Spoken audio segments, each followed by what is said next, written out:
Hello दोस्तों, नमस्कार। एक बार फिर से आप सभी का हमारे यूट्यूब चैनल पहाड़ एकेडमी में हार्दिक स्वागत है। तो दोस्तों, कैसे हैं आप सभी लोग। तो आइए दोस्तों शुरू करते हैं। आज का जो हमारा टॉपिक है उत्तराखंड भूगोल में रहने वाला है, जिसमें हम जो है भूस्खलन और उसके बाद की घटना क्या क्या है, केदारनाथ आपदा, भूस्खलन हो गया, आपदा प्रबंधन, उन सभी के बारे में चर्चा करेंगे। इससे पहली वाली वीडियो में दोस्तों हमने जो है बाढ़, भूकंप और आपदा से संबंधित जितने भी प्रश्न हैं उन सभी के बारे में चर्चा की थी। तो और अंतिम में दोस्तों इसमें जो आपके क्या रहेंगे, करंट अफेयर्स रहेंगे। कुछ करंट अफेयर्स से 5-6 करंट अफेयर्स होंगे और 8-10 जो है आपके भूकंप या भूस्खलन से संबंधित जो प्रश्न है वो रहेंगे। तो आइए दोस्तों शुरू करते हैं। सबसे पहले जान लेते हैं भूस्खलन के बारे में। तो अगर हम भूस्खलन की बात करें दोस्तों उत्तराखंड में, तो भूस्खलन सबसे पहले आता कैसा है, या तो अधिक वर्षा से आता है, और भूकंप या तो फिर मिट्टी का खिसकना और चट्टानों का टूटना, इन सभी से क्या आता है दोस्तों, उत्तराखंड में जो है भूस्खलन आता है। वहीं अगर हम भूस्खलन की बात करें दोस्तों, तो सबसे बड़ा जो भूस्खलन अभी तक हुआ है वो हुआ है दोस्तों मालपा भूस्खलन। जी हाँ दोस्तों, मालपा भूस्खलन। तो मालपा भूस्खलन कब हुआ था? मालपा भूस्खलन की अगर हम बात करें दोस्तों, तो यह था 17 अगस्त में। कहाँ हुआ था? मालपा पिथौरागढ़ में। तो मालपा भूस्खलन की जो घटना हुई थी दोस्तों, कब हुई थी? 17 अगस्त 1998 को। कहाँ हुई थी? धारचूला तहसील पिथौरागढ़ में हुई थी।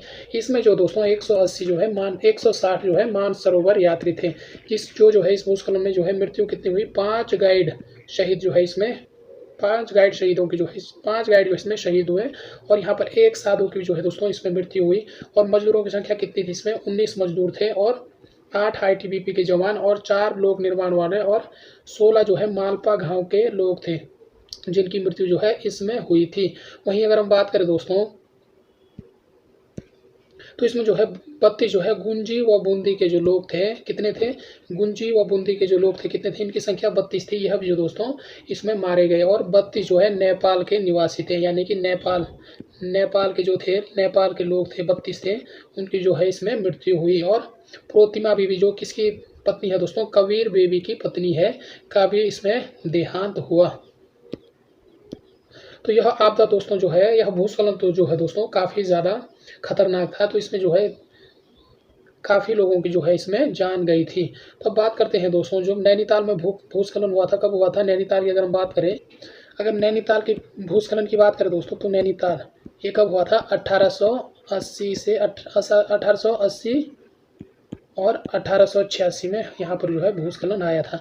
1818 अगर हम नैनीताल की बात करें तो यहाँ पर सबसे खतरनाक भूस्खलन कब हुआ था? 18 सितंबर 1880 को यहाँ पर सबसे तेज भूस्खलन हुआ था। इसमें जो है दोस्तों 151 लोगों की जानें गई, यानी कि 151 लोगों की जो है इसमें मृत्यु हुई।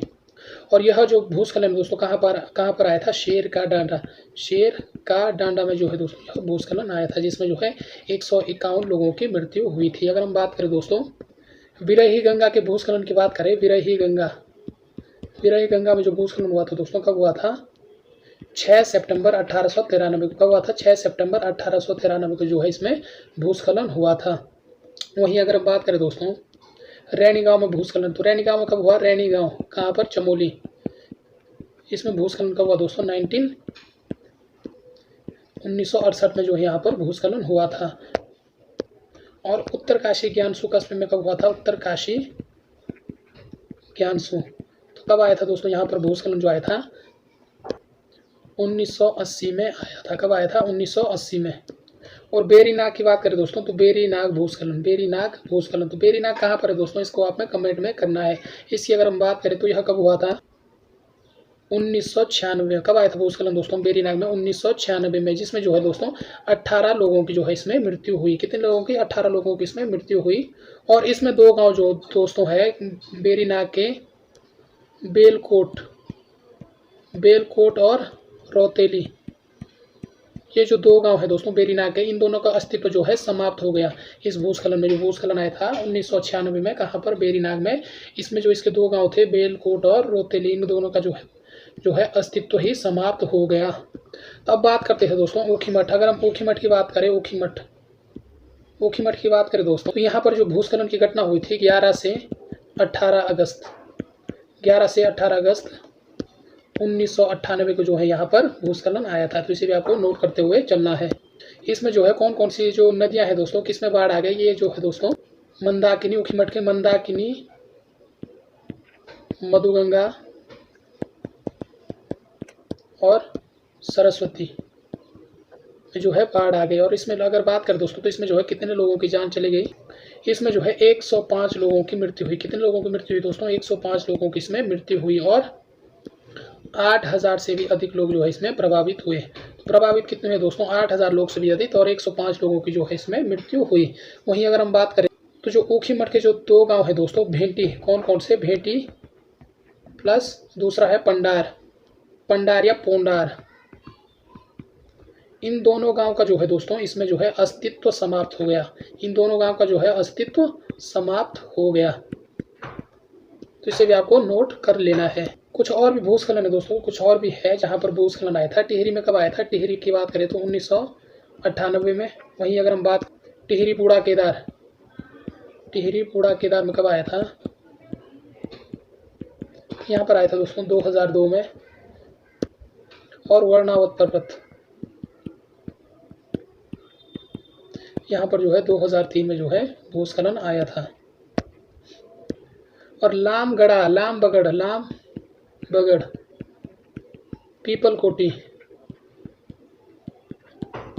चमोली की बात करें दोस्तों, तो यहाँ पर जो भूकंप आया था, कब आया था, भूस्खलन हुआ था 2004 में जो है यहाँ पर भूस्खलन हुआ था। वहीं अगर हम बात करें अस्सी गंगा और भागीरथी में कब भूस्खलन आया दोस्तों, अस्सी गंगा और भागीरथी में, इन दोनों की बात करें तो 2012 में जो यहाँ पर भूस्खलन आया था।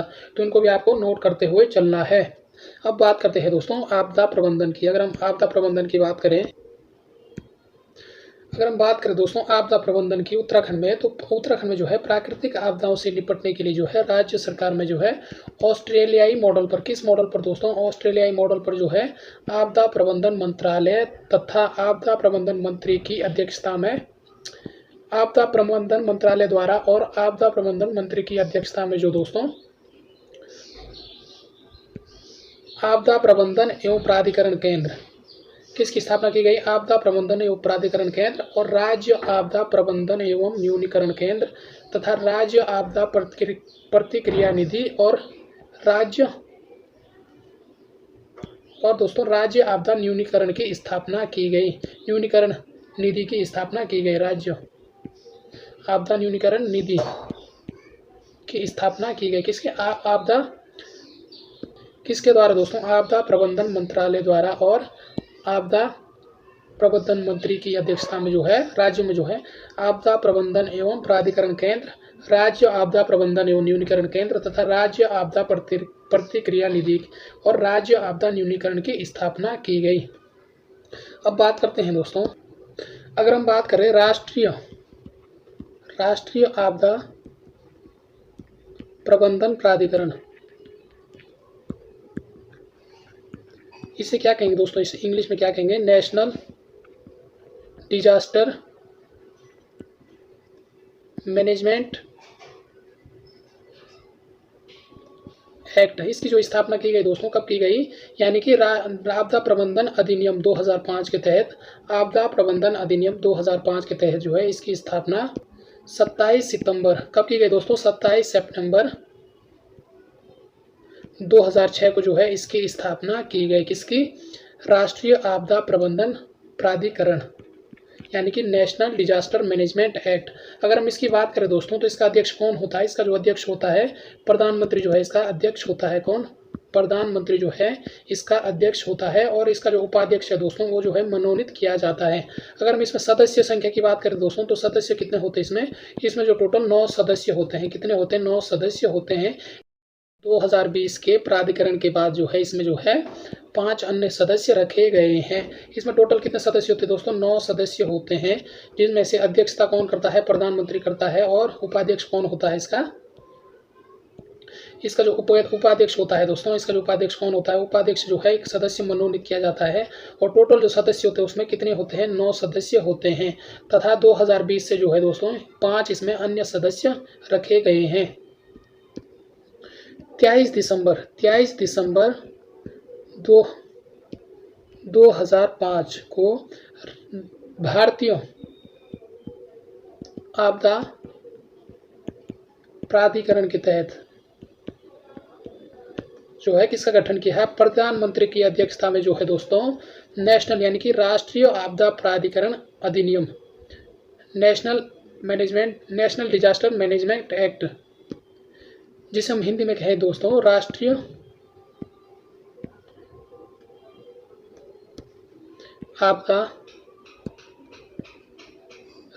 आपदा प्रबंधन प्राधिकरण तथा मुख्यमंत्री की अध्यक्षता में राज्य आपदा प्रबंधन प्राधिकरण की स्थापना की गई। किस अधिनियम के तहत दोस्तों? भारतीय आपदा प्राधिकरण अधिनियम 2005 के तहत जो है राष्ट्रीय आपदा प्रबंधन प्राधिकरण और राज्य आपदा प्रबंधन प्राधिकरण की स्थापना की गई। यानी कि राज्य में state disaster management act SDMA की स्थापना की गई। किसके तहत? 23 दिसंबर 2005 के अधिनियम के तहत। एक तो हो गए सेंट्रल के लिए और एक होते दोस्तों राज्य के लिए जो है इसकी स्थापना की गई। तो राज्य, अगर हम SDM की बात करें दोस्तों तो राज्य आपदा प्रबंधन प्राधिकरण राज्य आपदा प्रबंधन प्राधिकरण, इसकी बात करें दोस्तों तो नेशनल यानी कि state disaster SD management act, इसकी अगर हम बात करें दोस्तों तो इसमें जो है अध्यक्षता कौन करता है? इसकी जो अध्यक्षता करता है मुख्यमंत्री करता है। कौन होता है दोस्तों इसका अध्यक्ष? मुख्यमंत्री जो है इसका अध्यक्ष करता है। और एक सदस्य जो दोस्तों मनोनीत किया जाता है, एक सदस्य जो इसमें मनोनीत किया जाता है। और अगर हम बात करें दोस्तों मुख्यमंत्री द्वारा नियुक्त जो सदस्य होते हैं इसमें 8 से अधिक नहीं होते, यानी कि 8 से जो है इसमें अधिक सदस्य नहीं होते हैं, 8 से अधिक सदस्य नहीं होते हैं। मुख्यमंत्री द्वारा नियुक्त सदस्य, तो इसमें कितने होते हैं दोस्तों? 8 से अधिक सदस्य नहीं होते हैं, यानी कि इसमें भी मुख्यमंत्री सहित 9 सदस्य होते हैं। अगर हम बात करें आपदा प्रबंधन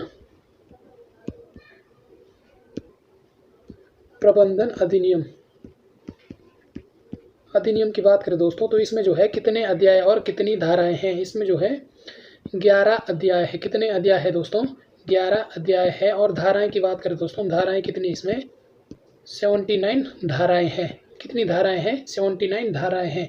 अगर हम बात करते हो राज्य आपदा प्रबंधन प्राधिकरण की बात करें दोस्तों तो सभी राज्यों की स्थापना के लिए जो है धारा 14 को अनिवार्य किया गया है। यानी कि सभी राज्यों में जो है इसकी स्थापना के लिए कौन सी धारा है दोस्तों? धारा 14 को जो है इसमें अनिवार्य किया गया है। वहीं अगर हम बात करें दोस्तों जिला स्तर पर अध्यक्ष कौन करेगा? जिला स्तर पर जो है आपदा प्रबंधन प्राधिकरण की अध्यक्षता कौन करेगा?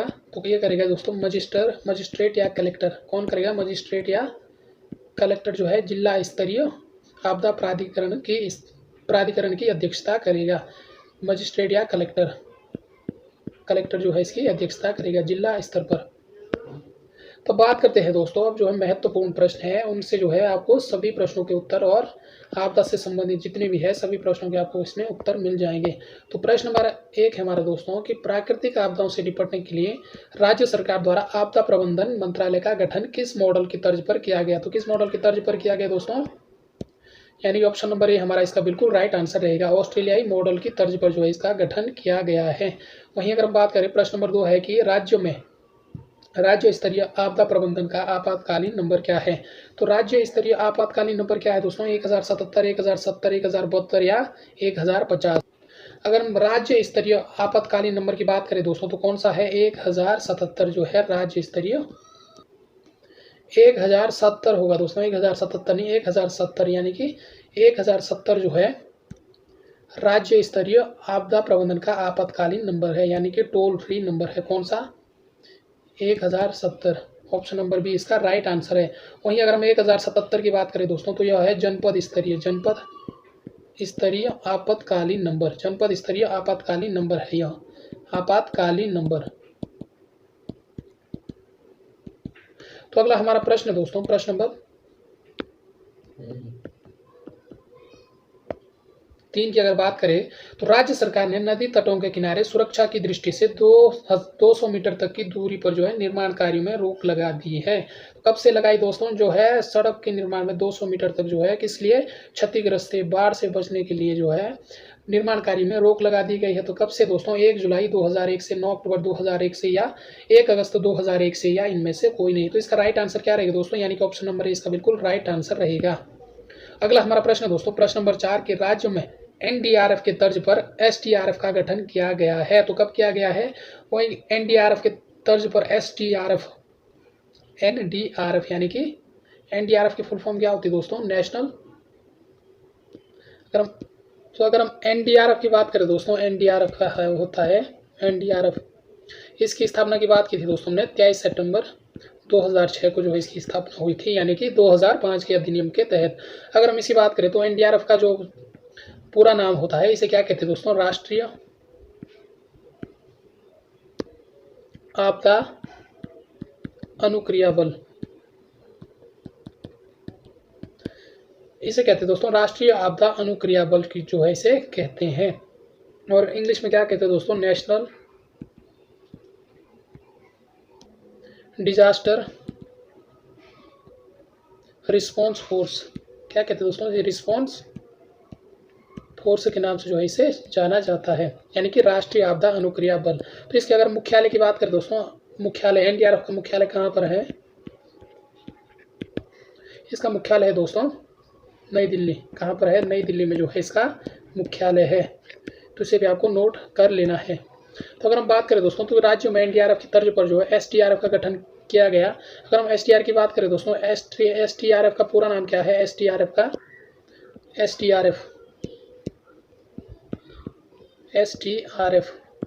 रिसर्च फाउंडेशन नहीं होगा, इसका जो नाम होगा दोस्तों, यानी कि राज्य आपदा अनुक्रिया बल। जी हाँ दोस्तों, राज्य आपदा अनुक्रिया बल, स्टेट डिजास्टर रिस्पॉन्स फोर्स। तो इस प्रश्न का राइट आंसर क्या रहेगा दोस्तों? प्रश्न नंबर 4 का, यानी कि ऑप्शन नंबर ए इसका बिल्कुल राइट आंसर रहेगा। आपदा को मद्देनजर रखते हुए उत्तराखंड में भूस्खलन, भूकंप और बाढ़ को देखते हुए तत्काल राहत कार्य जो है, तुरंत राहत कार्य दिलाने के लिए जो है एनडीआरएफ की तर्ज पर एसडीआरएफ का गठन किया गया। कब किया गया दोस्तों? यानी कि 9 अक्टूबर 2013 को। यानी कि एनडीआरएफ का पूरा नाम क्या है? नेशनल डिजास्टर रिजोनेंस फोर्स, राष्ट्रीय प्राधिकरण अनुक्रिया बल। और एसडीआरएफ का पूरा नाम है कि स्टेट डिजास्टर रिजोनेंस फोर्स, यानी कि राज्य आपदा अनुक्रिया बल। तो इसकी स्थापना कब की गई दोस्तों? 9 अक्टूबर 2013 को की गई। तब हमारा अगला प्रश्न है दोस्तों, प्रश्न नंबर 5 है कि जागरूकता हेतु भूकंप संबंधी फिल्म है। तो जागरूकता हेतु जो उत्तराखंड में जो भूकंप संबंधी फिल्म बनी थी दोस्तों, कौन सी बनी थी? ऑप्शन नंबर ए हमारा बिल्कुल राइट आंसर है, यानी कि दांडी कांडी की गोदमा। यह जो दोस्तों उत्तराखंड में फिल्म बनी थी, और जागरूकता यानी कि भूकंप संबंधी जागरूकता के लिए। अब अगला प्रश्न है प्रश्न नंबर 6 कि सबसे बड़ी प्राकृतिक आपदा आई थी, कब आई थी दोस्तों? सबसे बड़ी जो प्राकृतिक आपदा भी आई थी, कब आई थी? 16-17 जून, 16-17 जुलाई, 16-17 अगस्त। कब आई थी? 16-17 जून 2013 को। कहाँ आई थी दोस्तों? केदारनाथ में। जिसमें अगर हम केदारनाथ की बात करें तो इसमें जो है रुद्रप्रयाग, इसमें जो दोस्तों आपका रुद्रप्रयाग, चमोली, पौड़ी, टिहरी और पिथौरागढ़ में जो है अत्यधिक क्षति हुई थी। अगर हम नदी की बात करें तो दोस्तों किस किस नदी में जो बाढ़ आई थी? अगर हम बाढ़ की बात करें दोस्तों तो सरस्वती गंगा, मधु गंगा, दूध गंगा और मंदाकिनी, काली, अलकनंदा, लक्ष्मण गंगा, अस्सी गंगा, कंचन गंगा और पिंडर और भागीरथी आदि में जो है दोस्तों इस समय बाढ़ आई थी। यह कब हुई थी दोस्तों घटना? 16-17 जून 2013 को केदारनाथ में। तो जो है रुद्रप्रयाग, चमोली, पौड़ी, टिहरी और पिथौरागढ़ जनपद में जो है काफ़ी ज़्यादा क्षति हुई थी। अगर हम इसकी बात करें दोस्तों तो इसमें जो है 3886 लोगों की पुष्टि हुई है जो इस आपदा में मारे गए हैं। और 18 जुलाई 2013 को जो दोस्तों आंकड़े जारी किए गए आपदा राज्य सरकार द्वारा जो आंकड़े जारी किए गए 18 जुलाई 2013 को, तो इसके अनुसार जो है कितने करोड़ की क्षतिग्रस्त हुई थी? 13,000 करोड़ की जो है इसमें क्षति हुई थी, जिसमें जो है रुद्रप्रयाग को सबसे ज़्यादा क्षति हुई। रुद्रप्रयाग को जो है इसमें सबसे ज़्यादा क्षति हुई थी। वहीं अगर हम बात करें इसमें जो दोस्तों रामबाणा बाजार का जो है इसमें अस्तित्व ही समाप्त हो गया। तो इसे आप दोस्तों जो है परीक्षावाणी से अच्छी तरह से देख लेना है। तो जो मेन टॉपिक है दोस्तों, मेन पॉइंट है वो हमने यहाँ पर डिस्कस कर लिए हैं। और बात करें दोस्तों इस आपदा के बारे में अगर बात करें तो इसमें जो है एक मिशन चलाया गया ऑपरेशन सूर्य होप जो किस लिए चलाया गया दोस्तों, यह जो है 19 जून 2013 से चलाया गया सूर्य होप, यानी राहत और बचाव कार्य के लिए जो है यह मिशन चलाया गया। और ऑपरेशन राहत कब चलाया गया दोस्तों? ऑपरेशन राहत जो है 17 जून 2013 को यहीं पर चलाया गया। 17 जून 2013 को कहाँ पर? केदारनाथ में चलाया गया था जब यह आपदा आई थी। और इसमें जो महत्वपूर्ण भूमिका किसने निभाई दोस्तों? एकमात्र व्यक्ति, जिसे किस नाम से जाना जाता है? रणजीव लाल ने जो है इसमें महत्वपूर्ण भूमिका निभाई थी जब यह आपदा आई थी। तो इसे जो दोस्तों हिल रत्न सम्मान 2014 में किसने दिया है? हरीश रावत ने जो है इन्हें हिल रत्न सम्मान से जो है सम्मानित किया किसे? रणजीव लाल को, जिसने जो है इस आपदा में बहुत ही महत्वपूर्ण भूमिका निभाई थी। अगर हम बात करें दोस्तों तो इसमें जो जवान शहीद हुए थे, इसमें जो है MI-17 हेलीकॉप्टर, यानी कि MI-17 जो हेलीकॉप्टर है MI-70V हेलीकॉप्टर जो है इसमें कहाँ पर? गरुड़ गंगा में ध्वस्त हो गया, यानी कि गरुड़ गंगा में जो है ध्वस्त हो गया। जो इसमें है दोस्तों MI-17V हेलीकॉप्टर, अगर हम बात करें MI-17V हेलीकॉप्टर जो है हेलीकॉप्टर इसमें ध्वस्त हो गया, जिसमें जो दोस्तों कहाँ पर हुआ? ये जो हुआ गौरीकुंड नामक स्थान पर जो दोस्तों यह ध्वस्त हुआ। और इसमें जो है दोस्तों कितने लोगों की जान चले गई? इसमें जो है 20 जवान शहीद हुए। कितने जवान शहीद हुए? 20 जवान शहीद हुए। जब ऑपरेशन सूर्य होप चला गया दोस्तों, तो इसमें जो है जब राहत कार्य शुरू हुआ, तो इसमें कितने हैं जो फोर्स थी हमारी?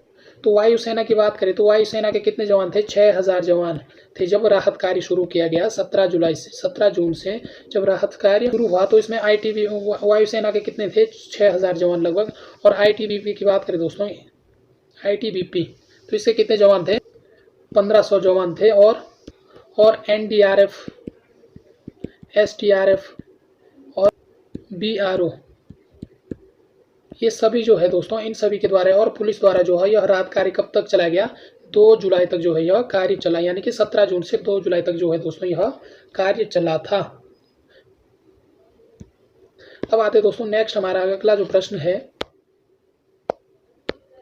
प्रश्न नंबर 7 की केदारनाथ में ऑपरेशन सूर्य होप चलाया गया। तो कब चलाया गया दोस्तों? सूर्य होप, अभी हमने बात की थी 19 जून 2013 से जो है ऑपरेशन सूर्य होप चलाया गया।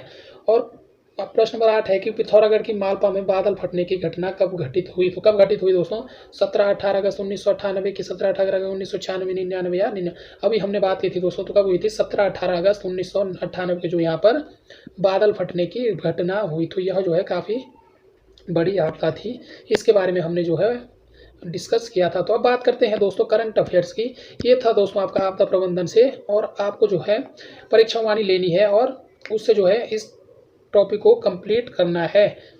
अगर कोई कसर रह गई होगी तो इसे आपको एक बार देख लेना है। अगर आप वीडियो को देख के फिर उसके बाद जो है आप किताब पढ़ते हो तो आपके माइंड में जो है दोस्तों इजीली आसानी से छप जाता है। तब बात करते हैं दोस्तों, ये है यहाँ से आपका जो है करंट अफेयर्स शुरू हो चुका है। प्रश्न नंबर 1 है करंट अफेयर्स का कि खाद्य सुरक्षा सूचकांक 2021-22 में उत्तराखंड किस स्थान पर है? तो किस स्थान पर है दोस्तों? 8वां, 5वां, 10वां या पहला? खाद्य सुरक्षा सूचकांक में जो है उत्तराखंड किस स्थान पर दोस्तों, यानी कि तो किस स्थान पर है? इनमें से किसी स्थान पर भी नहीं है। हम आपकी जानकारी के लिए बता दें दोस्तों, इनमें से जो है किसी भी स्थान पर भी नहीं है, यानी कि 7वें स्थान पर है। 7वें स्थान पर है खाद्य सुरक्षा सूचकांक में।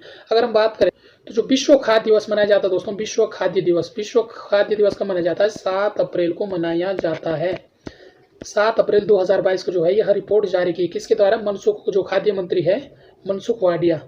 खाद्य मंत्री दोस्तों जो स्वास्थ्य मंत्री है, यानी कि केंद्रीय स्वास्थ्य मंत्री के जो द्वारा कौन है? मनसुख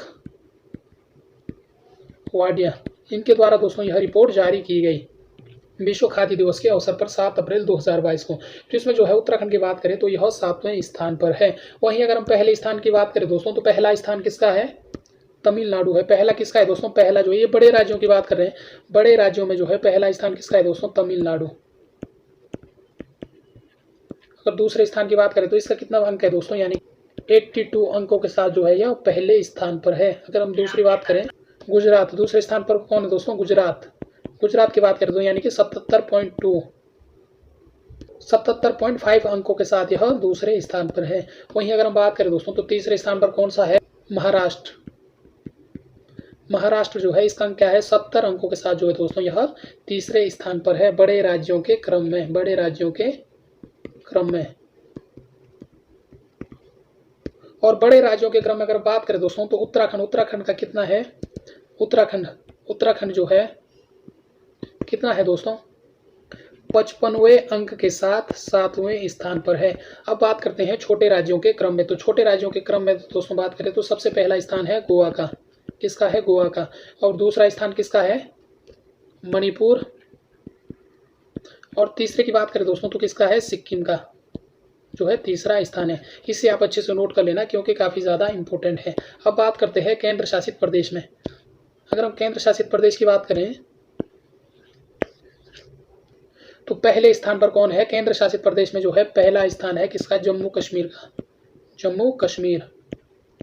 और दूसरे स्थान पर है दोस्तों दिल्ली।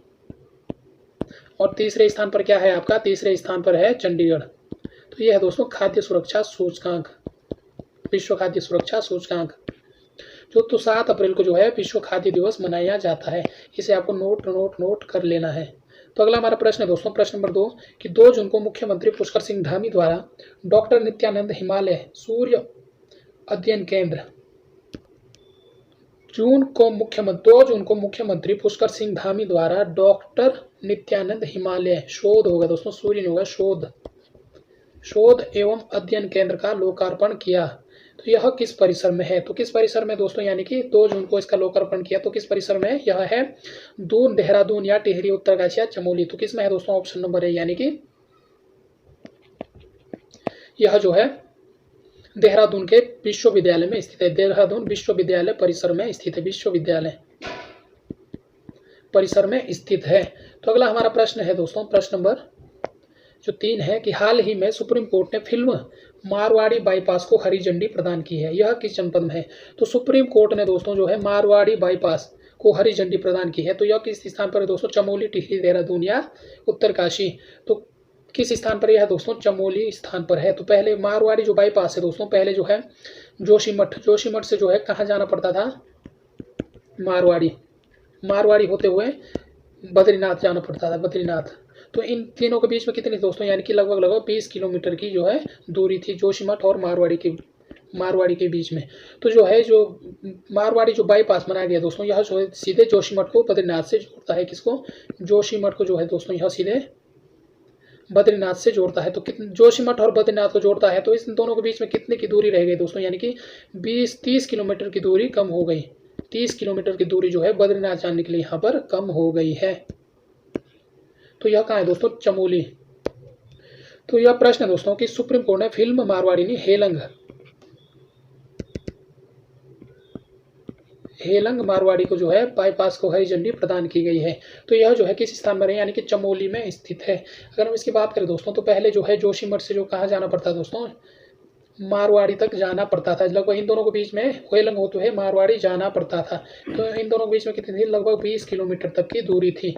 तो ये जो हेलंग मार्ग बना दोस्तों, हेलंग मारवाड़ी बाईपास जो है अब जो है जोशीमठ से बद्रीनाथ तक जो है कितनी कम हो गई दूरी? यानी कि 30 किलोमीटर की जो दूरी है इन दोनों के बीच में कम हो गई है। तो यह कहाँ है दोस्तों? यह हमारा चमोली जनपद में स्थित है।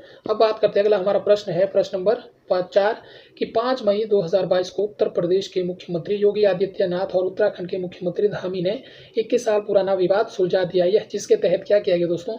Option number A Alaknanda hotel Uttarakhand सरकार को दे दिया गया, ये बी भागीरथी होटल यूपी सरकार को दे दिया गया, सी है दोनों गलत है या दोनों सही है। तो इसका राइट आंसर है ऑप्शन नंबर सी इसका, यानी कि दोनों सही है।